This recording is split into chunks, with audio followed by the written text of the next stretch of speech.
semuanya, kembali lagi di podcast Pick M Yohana Bakti yang kedua dengan saya Jiesta Putri sebagai host pada podcast kali ini. Oke teman-teman semuanya, langsung aja di samping saya udah ada nih seorang pembicara yang benar-benar sangat berpengaruh nih di UKM Pick M Yohana Bakti, dan beliau merupakan pembina dari UKM Pick M sendiri. Nah, langsung saja kita sapa. Halo Bapak Khairul. Halo Desta. Selamat pagi Bapak. Pagi. Bapak gimana nih kabarnya pada pagi hari ini? Alhamdulillah sehat. Oke, Jadi semangat kayak kalian. Saya lihat kalian semangat, saya jadi pikir lebih semangat lagi. Iya, benar banget.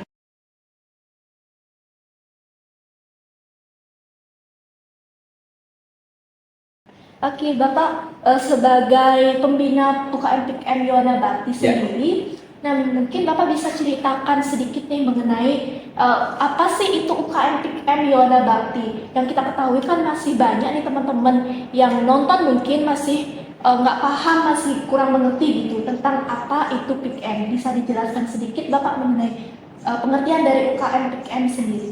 Iya. Jadi Pick M itu salah satu unit kegiatan mahasiswa yang difasilitasi oleh Wadir 3, khususnya di bagian kemahasiswaan, di mana di situ difasilitasi untuk melakukan pendampingan, pembinaan, memfasilitasi berbagai kegiatan yang berkaitan dengan remaja-remaja khususnya mahasiswa, dan juga kita berkolaborasi dengan BKKBN. Jadi program kita memang lebih agak berbau tentang ini program BKKBN, tapi itu masih serahkan pada kita. Yang penting kita nuansanya adalah bagaimana membina generasi muda, khususnya di bidang mencegah pernikahan dini, penyalahgunaan obat narkoba, kemudian yang satunya lagi narkoba kayaknya ya tadi sudah. Jadi itu intinya.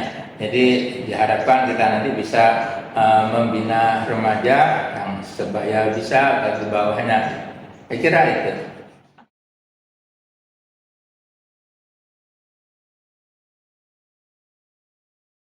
Oke, nah ngomong-ngomong tentang sejarah ini Bapak, bagaimana sih sejarah atau perjalanan dari UKM Pick M Yohana Bakti mulai dari awal terbentuknya hingga sampai sekarang ini Bapak? Yes. Untuk Pick M ini kita sudah berdiri sejak tahun 2007. Jadi sudah sekitar 16 tahun ya. Jadi sudah masuk usia remaja kita ini. Jadi pada waktu itu inisiatornya adalah Ibu Mantri, yang kebetulan beliau adalah jurusan senior di kebidanan. Di situ pada waktu ada program BKKBN yang melontarkan pembinaan remaja, maka beliau dideketin karena memang orang BKKBN juga ada kaitan banyak program dengan kebidanan ya. Jadi beliau bersedia, dan pada waktu itu saya di unit penelitian dan pengabdian masyarakat. Jadi Bu Menteri melihat saya juga punya tanggung jawab dalam kegiatan pengabdian masyarakat, jadi kami diajak sampai kepada berdirinya tahun itu di 2007. Kemudian sampai dengan sekarang, syukur yang namanya Pick M ini nggak pernah pasang surut, tapi terus berjalan ya. Saya kira itu. Oke, nah pastinya dari awal perjalanan Pick M Yohana Bakti ini, dari awal mulainya berdiri itu pasti ada aja hambatan gitu. Kita aja biasanya pasti ada aja rintangan yang kita lalui gitu Bapak. Nah, lalu bagaimana hambatan yang memang sempat dihadapi ataupun yang memang dihadapi oleh Pick M Yohana Bakti sendiri Bapak? Iya, jadi karena kita berkolaborasi dengan BKKBN, dikira para mahasiswa aja khususnya itu adalah programnya BKKBN. Jadi kita kepanjangan dari BKKBN. Padahal kita lebih dari itu gitu ya. Jadi kita lebih ke arah pembinaan remaja supaya bisa berprestasi lebih baik gitu ya. Jadi seperti yang kita ketahui bahwa BKKBN saat ini sangat-sangat mendukung, memberikan peluang kepada kita khususnya remaja ini melalui jalur Pick M ini. Kita bisa difasilitasi sampai menjadi mengikuti kegiatan-kegiatan yang berskala nasional. Bahkan dulu kita di tahun-tahun awal itu karena kita pada waktu awal kita belum banyak saingan, seperti bukan saingan sih, tapi ada teman-teman yang bergerak di bidang yang sama, bekerjasama dengan Kisara. Tahu Kisara ya, kita sayang remaja, itu kita sama-sama maju bersama, kita saling mengisi gitu ya. Sampai pada waktu itu Bu Mandri dengan Mbak Riris pada waktu itu sampai pernah kita melakukan pendampingan ke teman-teman yang jadi korban narkoba. Kita dampingin mereka, ternyata mereka itu kalau ada teman berbicara mereka senang sekali gitu ya. Jadi mereka jangan ditinggalkan, bagaimanapun kita harus tahu latar belakang mereka kenapa. Biasanya sih mereka karena kesepian, karena keluarganya sibuk, cari materi sehingga melupakan bahwa anak mereka belum pernah untuk berbicara. Mudah-mudahan nanti kita bisa jadikan ini program pendampingan orang-orang yang apa itu istilahnya rehabilitasi ya. Bahkan dulu ada yang kita pernah undang narasumber ini. Si motivatornya HIV gitu ya. Ada orang itu siapa itu pada waktu itu beliau dengan kesadaran sendiri beliau mau jadi relawan yang mensosialisasikan jangan sampai jadi korban HIV. Beliau mengatakan saya korban HIV dan saya berupaya di sisa hidup saya bisa menjadi lebih baik sampai segitunya. Kita tentunya remaja yang dalam keadaan baik, sehat, dan bisa lebih banyak bergerak.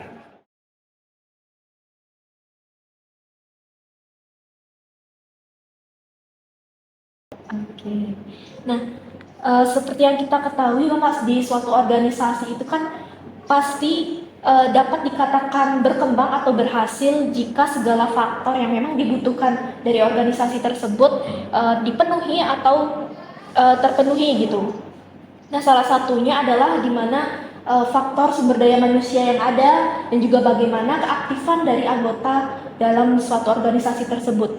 Lalu bagaimanakah cara atau tindakan dari UKM PIKM Yowana Bakti untuk mampu merangkul remaja, khususnya itu remaja yang ada di Poltekkes Kemenkes Denpasar, untuk mampu tumbuh dan berkembang bersama-sama dengan UKM PIKM Yowana Bakti? Ya, seperti yang kita ketahui bahwa di Poltekkes Denpasar ini banyak sekali UKM ya, dan tentunya itu jadi pilihan, di mana salah satunya adalah PIKM Yowana Bakti ini. Samping ada kegiatan tabuh, tari, paduan suara, sampai kegiatan ilmiah. Nah, itu sekarang ini malah sudah mulai berkembang yang kayaknya yang karya ilmiah yang sekarang lagi rame ya. Karena dari Menteri, dari Dirjen Nakes itu minta supaya setiap Poltekkes punya target 6 di prestasi nasional. Sehingga Poltekkes ini diharapkan paling tidak di setiap jurusan, setiap prodi itu punya prestasi di bidang masing-masing. Tentunya dari lewat PIKM ini sebenarnya malah kita ditunjang, kita difasilitasi kan gitu ya. Kita setiap tahun disiapin samping dari DIPA-nya Poltekkes, dari BLU-nya Poltekkes, dan juga dari BKKBN. Seperti yang kita ketahui, kita kalau untuk penyuluhan barangkali kalau teman-teman yang lain masih bingung nyari di mana pinjam laptop, pinjam proyektor, pinjam layar, kita malah sudah dikasih sama BKKBN supaya itu bisa digunakan supaya lebih ada manfaat, tidak bingkal, ada cara yang berbarengan. Jadi kita saat ini yang menjadi hambatan adalah bagaimana kita mensosialisasikan kepada mereka dan informasi yang mereka terima adalah informasi yang benar. Jadi yang PIKM itu bukan hanya ngurusin urusan kontrasepsi atau apa gitu ya kan, misalkan pernikahan dini itu aja program, padahal kita memfasilitasi mereka bisa menjadi orang-orang yang berprestasi sampai level nasional gitu ya. Syukur kalau internasional seperti yang saya sampaikan tadi, ada orang Vietnam yang datang ke sini, mereka belajar dari kita. Nah sekarang kita bagaimana supaya prestasi-prestasi itu lebih kita kembangkan. Sekarang yang saya lihat adalah lebih banyak yang berprestasi. Kalau dulu satu tapi di tengahnya ke atas gitu ya. Yang sekarang melebar lebih banyak tapi belum sampai naik ke nasional. Jadi tahun 2014 sudah masih sampai sekarang masih ada di level Denpasar, level Bali. Nah, sekarang kita coba barangkali kita lihat apa sih yang menjadi kelebihan teman-teman yang bisa sampai ke nasional. Saya yakin kalau nanti dari kepengurusan sekarang dan kita sering konsultasi dengan BKKBN, kita bisa aja minta diajak benchmarking. benchmarking itu artinya kita berbanding ke PIKM yang lain, gitu ya. Mungkin PIKM Jawa Barat atau PIKM dari kota mana yang bagus, dan tak bisa. Mudah-mudahan disetujui. Asal yang perlu kita pahamin bahwa di program pemerintahan itu kalau kita tahun 2024 mau melakukan benchmark dan studi banding, tahun 2023 ini kita usulkan. Jangan 23 mau kegiatan, 23 kita usulkan. Ya, jadi nanti kalian yang sekarang ini bisa melakukan perencanaan yang nanti hasilnya mungkin dilakukan oleh adik kelas. Nah, Oke. Nah, mungkin untuk keunggulan dari PIKM Yohanes Bakti sendiri yang paling menonjol itu di apa sih Bapak? Yang paling menonjol adalah di pembinaan keterampilan kemampuan untuk mengorganisir. Jadi saya senang sekali dengan kepengurusan ini, jangan sampai mengajak pada adik supaya mereka setiap anggota diberi kesempatan menjadi pengurusan di panitia kegiatan tertentu. Itu saya terima kasih pada pengurus inti bahwa semua dikasih kesempatan menjadi pengurus. Hal itu adalah mungkin tidak banyak yang bisa mendirikan seperti itu ya. Jadi ada satu kegiatan mulai dari awal tahun sampai akhir tahun, jadi itu aja pengurus inti yang ngurusin. Kalau kita kan sini enggak ada di kegiatan, misalkan untuk kemarin kegiatan sosial ada panitiaan, untuk pembinaan remaja yang seusia itu dia ada panitianya, untuk penggalangan dana atau kegiatan yang lain itu setiap itu akan ada pemberian kemampuan. Jadi misalnya ada yang mahasiswa cara menghadap ke dosen, cara menghadap ke pembina, itu akhirnya mereka udah terbiasa jadinya. Takut enggak, tapi dengan tidak tetap punya etika gitu ya. Bagaimana etika menghadap dosen, bagaimana etika ngecat dosen sampai. Kayak tadi contohnya saya terima kasih dikawal mulai dari udah sebulan yang lalu, 2 minggu diingetin lagi, seminggu diingetin sampai tadi mau acara udah diingetin lagi. Nah itu yang benar. Saya pada waktu pernah jadi kegiatan nasional pada waktu itu Ibu Puan kalau nggak salah, beliau sampai gemes ngeliat panitia terus ngingetin. Tapi memang harus begitu, apalagi kalau pejabat nasional itu kalau nggak diingetin, begitu dibajak oleh orang yang lain yang merasa lebih dekat, bisa hilang itu acara kan. Berarti tentang di etikanya juga Pak? Etika nantinya jadi unggulan kita, bagaimana menghadap dosen, bagaimana menyusun program, bagaimana mengunggulkan program, bagaimana kalau nggak punya anggaran kegiatan harus jalan. Itu kan nggak semua orang punya peluang untuk belajar itu.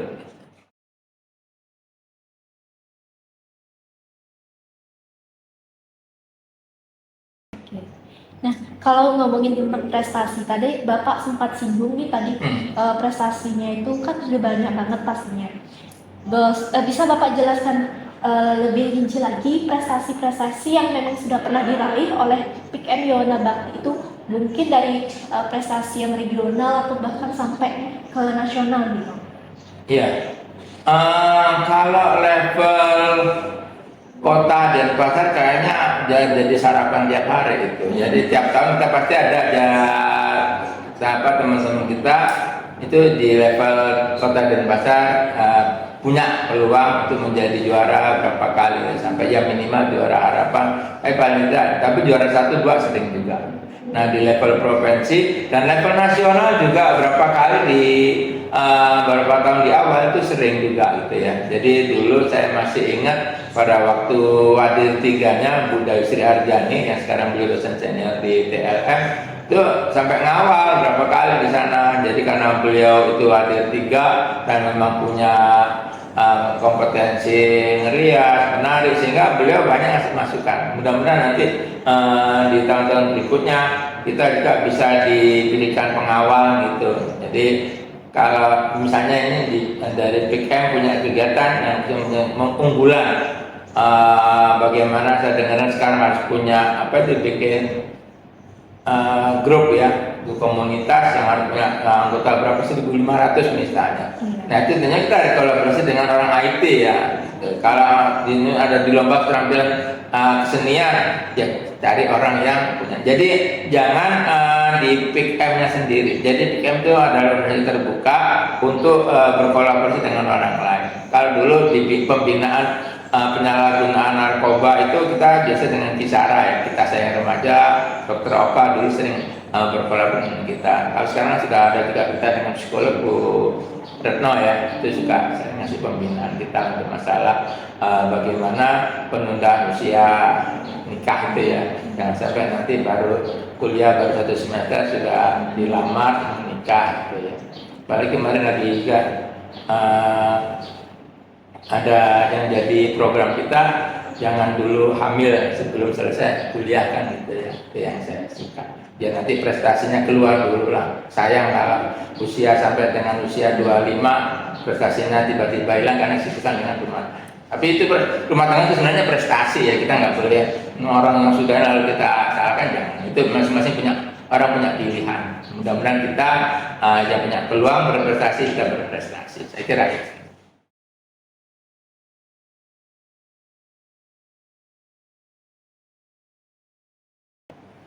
Nah, dari Bapak berbicara tentang banyaknya prestasi yang sudah pernah diraih dan membanggakan bagi UKM PIK Yowana Bakti sendiri. Itu salah satunya ada prestasi yang berhasil diraih oleh Dwi Atta, itu selaku perwakilan UKM PIK Yowana Bakti yang meraih winner atau juara 1 di pemilihan Duta Genre Provinsi Bali. Nah, gimana sih strategi dan upaya usaha yang dilakukan oleh UKM PIKM sendiri untuk memfasilitasi Dwi nantinya untuk melaju ke ranah atau ke kancah nasional nantinya, Pak? Mulai dari persiapannya itu apa saja sih yang perlu kita di anggota PIKM bantu gitu, Pak, untuk membantu Dwi? Ya, salah satu hal yang harus kita pahami dalam satu lomba, kan kita harus tahu yang dilombakan itu apa, kisi-kisian seperti apa, perlu apa, dukungan kan gitu ya. Jadi misalkan situ nanti perlu banyak pengalaman di bidang hal apa, itu misalkan pernah berprestasi dalam hal kegiatan sosial, kegiatan pendidikan teman sebaya, atau bahkan punya komunitas. Saya kira kalau sudah kita tahu, bagaimana kita nanti dengan teman-teman pengusaha atau dengan anggota semuanya diajak kumpul, lalu dicari kira-kira seperti apa jalan yang terbaik, jalan yang tercepat, jalan yang terefektif untuk memenuhi persyaratan itu gitu ya.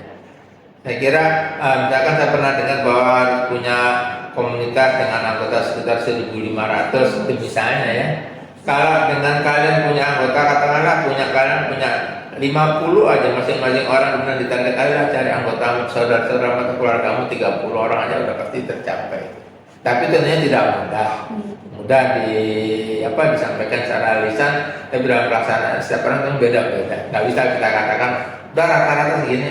Mungkin nanti bisa jadi ada yang lebih, bisa jadi ada yang kurang. Dengan kita kebersamaan ini mudah-mudahan itu bisa kita capai. Tentunya jangan hanya di level kepentingan saja, anggotaan juga, kemudian di jurusan, kita ngomong dengan HMJ masing-masing, kita ngomong dengan BEM, kita ngomong sampai kepada direktur. Bahkan nanti kalau sudah di nasional, mungkin bisa jadi nanti antara Wadir 3 bisa bersama dengan para Wadir 3 di seluruh politeknik yang lain, sehingga nanti ada semacam saling mendengarkan. Jadi kita sebenarnya politeknik ini ada 38, setiap provinsi ada. Nanti kalau sudah ada keterikatan antara Wadir 3 secara unit mahasiswa, secara unit bagus. Kayak kami, saya punya pengalaman di penyanyian mutu, tuh support dari masing-masing poltek bukan main, sehingga ada sebuah cepat teman-teman yang tadinya masih ragu-ragu bisa sampai prestasi pun sekarang sudah lebih dimudahkan, apalagi sudah dibantu oleh kita di sampai level nasional di backup oleh kementerian. Yang penting bagaimana mahasiswa bisa berprestasi untuk kegiatan yang memberikan kebanggaan secara nasional. Saya kira pasti akan dilakukan. Oke, berarti persiapan yang memang dilakukan oleh Dwi sendiri itu harus benar-benar matang dan juga dibutuhkan kerjasama dari segala pihak gitu Pak ya. Betul. Soalnya banyak banget dan juga saya sempat dengar juga persiapannya itu harus memiliki followers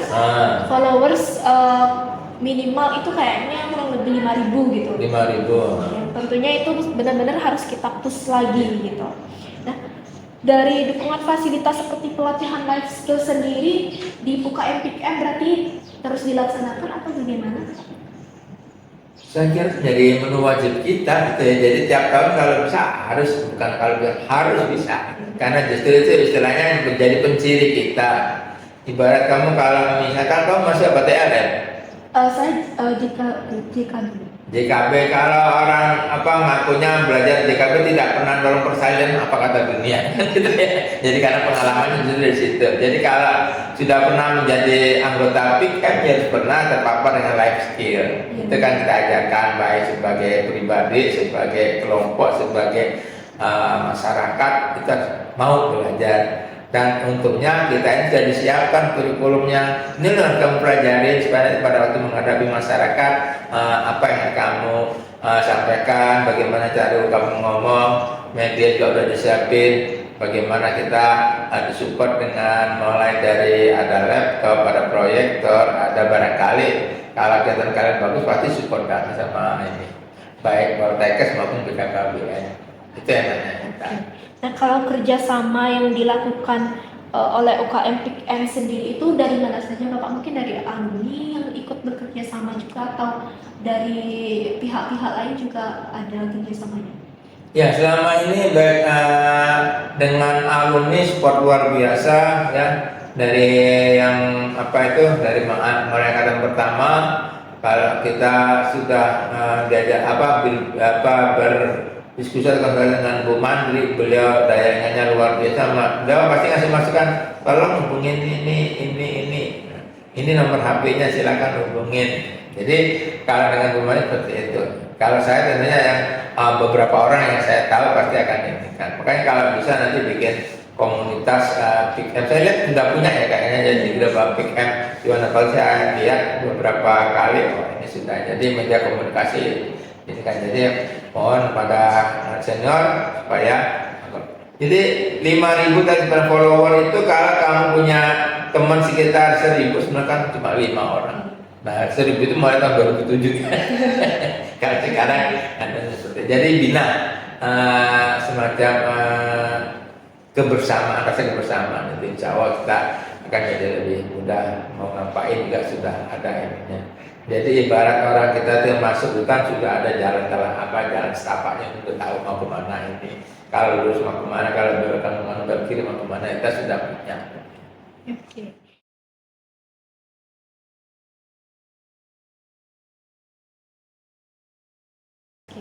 Nah, menyambung pada salah satu strategi tersebut, bagaimana kalau sebagai bentuk kegiatan yang penting dari UKM PIKM sendiri kan ada pemilihan duta genre Poltekkes Bapak. Nah, mungkin Bapak bisa sharing sedikit nih ke teman-teman Yawana semuanya mengenai bagaimana pemilihan duta genre yang diselenggarakan di Poltekkes Kemenkes sendiri gitu. Karena kan itu adalah event yang memang wajib diselenggarakan. Mungkin bisa diceritakan sedikit Bapak. Ya, itu saya kira sebagai bentuk saluran ya.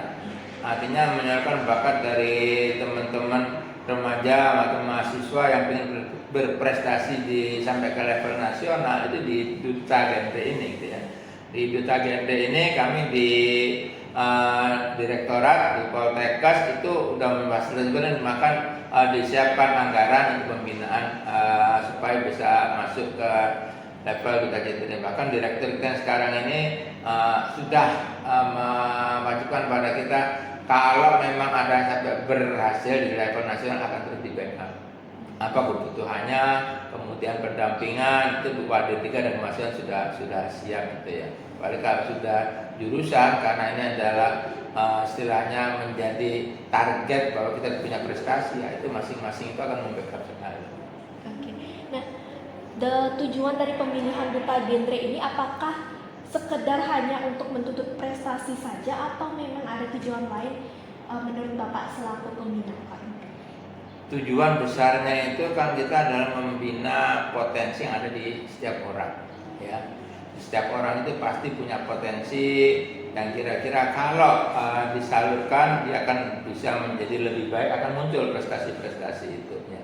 Jadi dari situ nanti kita akan bisa memberikan penguatan pada kemampuan setiap orang berbeda-beda. Kayak misalkan kamu punya kemampuan berkomunikasi menjadi host atau apa, saluran di situ. Ada yang jadi organisator yang mengorganisasi suatu kegiatan, akan ada yang saya kira mulai belajar nyari dana, jadi penggalang dana ya, jadi donasi, itu bagus sekali gitu. Jadi kita tidak hanya menggalang dari anggota saja gitu. Bendahara juga punya kemampuan bagaimana dia supaya dengan dana yang terbatas tapi mampu supaya kita berjalan. Nah, kan itu nggak semua orang bisa, dan nggak semua orang punya kesempatan untuk membina diri seperti itu. Katakanlah ini sebagai hidden kurikulum yang tersembunyi, nggak ada di mata kuliah apa gitu, di Tronkos nggak ada mata kuliah bagaimana ya. Tapi ada beberapa mata kuliah tertentu memang diharapkan bisa seperti ini. Tapi ya mungkin karena jam belajarnya tidak banyak, jadi terbatas dengan jam-jam belajar saya kira itu. Nah, kalau pemilihan duta genre sendiri itu apakah hanya dari anggota UKM PIKM sendiri saja atau boleh diikuti oleh teman-teman yang memang di luar dari UKM PIKM sendiri, Bapak? Mekanismenya ya tentunya kita akan membina itu kan orang-orang yang di dalam dulu. Ya, jadi orang yang jadi anggota kita komunikasikan, kita kontakkan lah dengan, kita paparkan seperti apa duta genre itu gitu ya. Jadi kalau dia sudah melihat bahwa oh di sini saya punya peluang, baru kan dia berprestasi, kita informasikan. Jadi kalau dari luar tiba-tiba pengen silakan, tapi jadi anggota dulu gitu ya. Jadi anggota dulu, kemudian sama-sama meningkatkan prestasi, kemudian barulah nanti pengurus akan mengusulkan ya, ini duta kami. Saya kira intinya adalah ini adalah bukan sih eksklusif kita tertutup, bukan, tapi kegiatan kita kan nggak bisa sekonyong-konyong muncul orang yang belum terdaftar jadi anggota kok tiba-tiba muncul. Jadi kita tetap utamakan yang jadi anggota dulu, atau kalau orang tetap jadi anggota dulu, baru kemudian sama-sama belajar tentang bagaimana menjadi duta genre. Oke, berarti dari anggota terlebih dahulu, dan juga bukan menutup kemungkinan untuk teman-teman yang berada di luar PIKM itu nggak bisa ikut pemilihan duta genre ya, berarti gitu Pak? Ya kalau pengen masuk dulu ya. Oke, masuk dulu. Ikutin dulu proses. Oke. Nah, ngomongin tentang life skill. Nah, banyak nih teman-teman yang ada di rumah itu teman-teman yang ada di rumah, teman-teman yang nonton masih ragu dengan skill atau soft skill yang memang mereka miliki, atau masih meraba-raba gitu loh Bapak, tentang apa sih keunggulan dari diri saya sendiri gitu, apa sih yang ada dalam diri saya sendiri gitu. Nah, kalau menurut Bapak itu bagaimana agar mereka bisa lebih mengenali diri mereka sendiri, Bapak? Ya, setiap orang diberikan Tuhan kelebihan masing-masing sesuai dengan takaran kekuatan masing-masing. Tinggal bagaimana dia menemukan peluang itu ya. Jadi kayak kalian yang di PIKM ini, harapan saya sekarang ini masanya adalah masa membina diri, meningkatkan kualitas diri, sehingga kalau ada peluang kamu nanti bisa menduduki jabatan tertentu. Jadi kamu nggak canggung lagi. Jadi semua sudah ready to use lah, istilahnya seperti itu.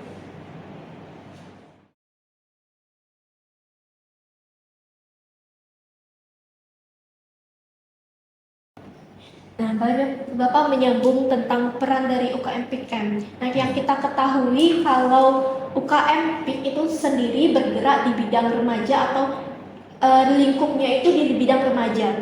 Nah, lalu gimana peran dari UKM PIKM sendiri itu untuk membantu pembentukan karakter remaja yang tangguh dan memang mempunyai karakter yang kuat, terkhususnya di zaman globalisasi seperti sekarang ini, yang dimana di zaman yang semuanya itu berkembang dengan pesat dan juga informasinya itu mudah tersebar.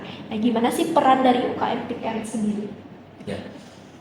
Peran dari UKM ini ada analog ya. Jadi kalau kamu ingin jadi kayak Adirai, tahu Adirai ya? Yang binaragawan yang badannya besar yang bagus itu kan dia pasti terpapar dengan latihan beban, kemudian tenaga anjing yang bagus yang teratur.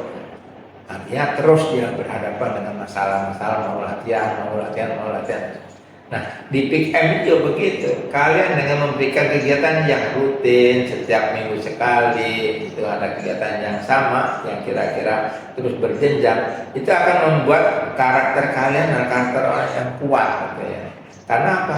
Menghadapi masalah itu ada suatu hal yang harus dijalani malahan, gitu ya.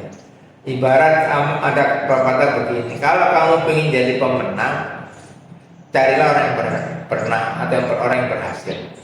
Karena orang yang berhasil itu punya 1001 cara untuk mencapai tujuan. Jangan kamu menjadi orang yang kalah atau pecundang. Karena orang pecundang itu dia cari punya 1001 cara kenapa dia kalah. Jadi itu intinya. Jadi sehingga kalau kita saat ini menang, kadang-kadang kok kegeser, itu biasa saja, gitu ya. Yang penting kita prestasinya terus kemampuan kita asah. Pada waktu ada orang yang lebih baik dari kita harus belajar dari mereka. Apa yang membuat mereka berhasil, gitu ya. Saya yakin sama PIKM pasti mereka mau kita undang, kita sharing. Apalagi nanti sama kalian di tipsnya BKKBN. Atau seperti saya sampaikan tadi, kalau kita perlu studi banding benchmarking ke PIKM mana, gitu ya, ke Jawa Barat, Jawa Timur, Jawa Tengah, atau ke Sulawesi barangkali, itu sangat dimungkinkan selama kalian punya tujuan yang jelas, punya output yang jelas, pasti akan di backup. Berarti itu adalah salah satu strategi Bapak ya. Iya. Bagaimana cara kita untuk mengumpulkan teman-teman yang memang niat untuk berprestasi Iya. itu dan digabungkan juga dengan teman-teman yang sudah memiliki prestasi agar mereka bisa memotivasi sesamanya untuk terus berprestasi.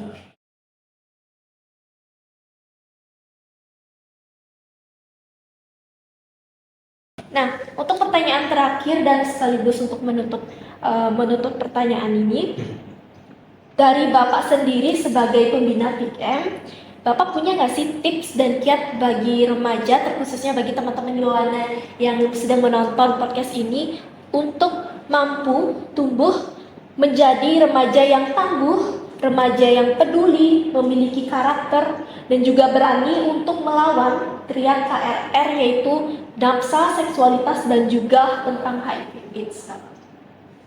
Iya, saya masih ingat kata-kata Pak Karno yang menyatakan bahwa beri aku 100 orang tua, gitu ya, maka aku pindahkan gunung Himalaya dari India, kan gitu ya. Berikan aku 10 pemuda, maka aku akan guncang dunia. Artinya apa? Masa muda ini masa untuk berprestasi, masa untuk menunjukkan bahwa kita punya kemampuan untuk merubah dunia menjadi lebih baik, gitu ya.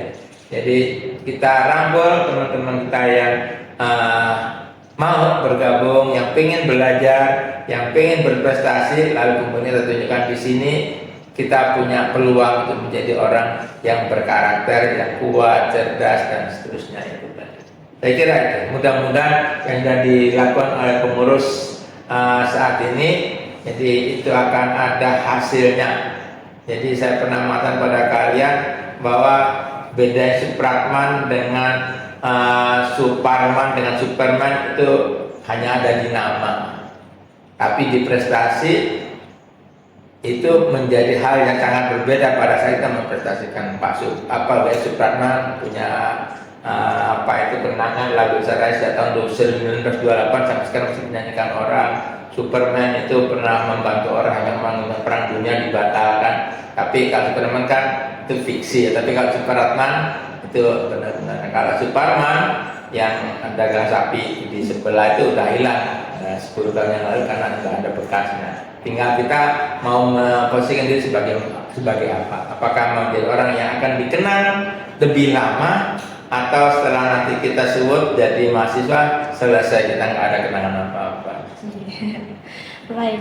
Nah, itu tadi teman-teman obrolan saya dengan Bapak Khoirul sebagai pembina UKM PIKM Yohana Bakti, dan dapat saya simpulkan PIKM Yohana Bakti sendiri sudah menginjak usia remaja Bapak ya, sudah lebih dari 10 tahun berdirinya, dan memang banyak sekali beberapa prestasi yang memang membanggakan dari UKM PIKM sendiri, yang salah satunya baru saja diraih oleh anggota PIKM Yohana Bakti, yaitu Dwi Arta yang sekarang ini sedang mempersiapkan diri untuk maju ke pemilihan Duta Genre Indonesia dan mewakili Provinsi Bali. Nah, untuk teman-teman Yohana Bakti semuanya yang sedang menonton video ini, bisa teman-teman bantu persiapan dari Dwi Arta sendiri, karena Dwi membutuhkan followers sebanyak minimal 5.000 followers. Jadi teman-teman bisa langsung cari IG-nya dan juga teman-teman langsung bisa follow,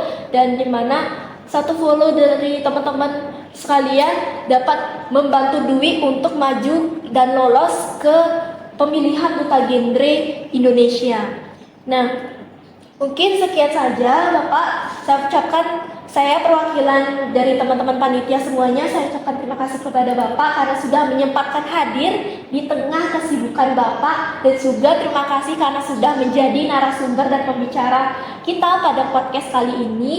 Mungkin sekian, dan untuk teman-teman semuanya jangan lupa untuk klik like dan juga klik share atau komen untuk teman-teman semuanya yang mungkin belum tahu nih tentang UKM PIKM, biar bisa tahu bareng-bareng juga melalui podcast ini. Dan ingat subscribe, karena nantinya di channel UKM PIKM Yohana Bakti akan terus ada channel-channel menarik lainnya. Mungkin sekian dari saya tutup dengan terima kasih, bye-bye.